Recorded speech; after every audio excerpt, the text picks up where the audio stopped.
இலங்கையின் டிட்வா சூறாவளி ஏற்படுத்திய அழிவுகள் இன்னமும் முழுமையாக வெளி உலகத்துக்கு தெரிய வரவில்லை. இதுவரை வெளிவந்த செய்திகள் அதிர்ச்சியை ஏற்படுத்தியுள்ளன. வெள்ளம் மற்றும் மண் சரிவுகள் காரணமாக இன்னும் மீட்புக் குழுக்கள் செல்ல முடியாத வகையில் நிலைமை காணப்படுகின்றது. சில மலைய கிராமங்கள் சிட்டிசன் படத்தில் வரும் அத்திப்பட்டி கிராமம் போல முழுமையாக மண் சரிவுக்குள் மூழ்கடிக்கப்பட்டுள்ளதாக அதிர்ச்சி செய்திகள் வருகின்றன.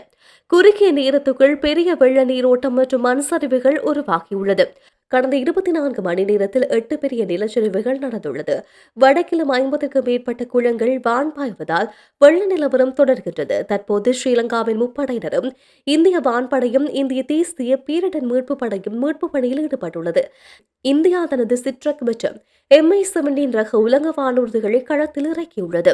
அரசு தலைவர் அனுரவின் உத்தரவில் ஸ்ரீலங்காவும் தன்னிடமுள்ள 2 அதிவிசேஷ பிரமுகர்களின் உலக வானூர்திகளை அவற்றின் சொகுசு இருக்கைகளை கழற்றிவிட்டு அவற்றையும் களத்தில் இறக்க முடிவெடுத்துவிட்டதால் அனுர உள்ளிட்ட அரசு தலைவர்களுக்கு இந்த VVI ஹெலிகாப்டர் பயன்படுத்த முடியாத நிலை உருவாகியுள்ளது.